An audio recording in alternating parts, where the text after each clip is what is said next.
behind the hustle and bustle of Manhattan and tucked away beneath another busy school day. So we're gonna get started with 3 deep breaths. A break. 45 tranquil minutes here in the basement of New Design High School on the Lower East Side. On your inhale, shrug your shoulders up. Where these kids forget about calculus and chemistry And exhale. and clear their minds through yoga. It gives you like release out of all the stress that you've been going through, especially during school, colleges, going through the college process and stuff like that. New Design is one of 7 New York City public schools currently offering yoga courses through Bent on Learning, a nonprofit that launched in 2001 and then started teaching stress management at schools near Ground Zero after 9/11. Exhale, down dog. Bent on Learning invited me to a course and showed me how they navigate a new challenge. The pandemic has definitely had a significant impact on kids, and we hope that the practices that we're teaching them will give them the skills that they need to, like I said, manage their emotions. It's one tool in the battle against a complex problem. Experts say feelings of sadness and suicidal thoughts in kids were already rising, then the pandemic only worsened the problem. We're not a panacea by any means. There's many things that help kids' well-being. And data shows states across the country may be lacking when it comes to another tool. A recent study found 60% of youth with major depression do not get any mental health treatment.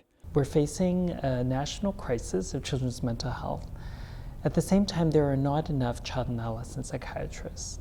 Dr. Warren Ng is a professor of psychiatry with Columbia University and the president of the American Academy of Child and Adolescent Psychiatry, or AACAP. Data from that organization shows all 50 states suffer a statewide shortage of child psychiatrists, defined by the AACAP as fewer than 47 per 100,000 children. What does that mean for kids in this country?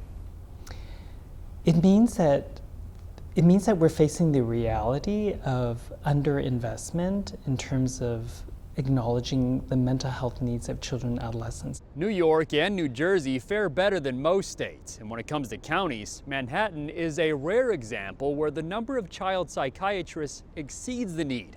But there is room for improvement in New York City. Particularly children of color, communities of color, and lower income.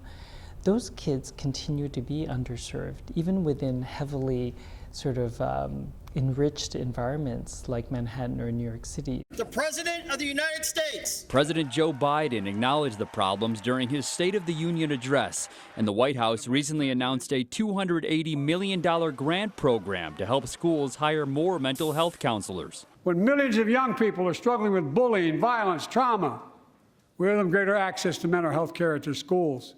Back at New Design High School, freshman Estrella Miranda says she's feeling a change from how she felt during the height of the pandemic. I was really stressed and my mental health wasn't that good, I feel. Having yoga and being able to be with yourself and have some sort of peace of mind is really nice. She just started her 2nd semester of yoga after enjoying the first one so much. Surrender, soften, release. And the moments of stillness beneath a city that never stops moving. Tim McNicholas, CBS 2 News.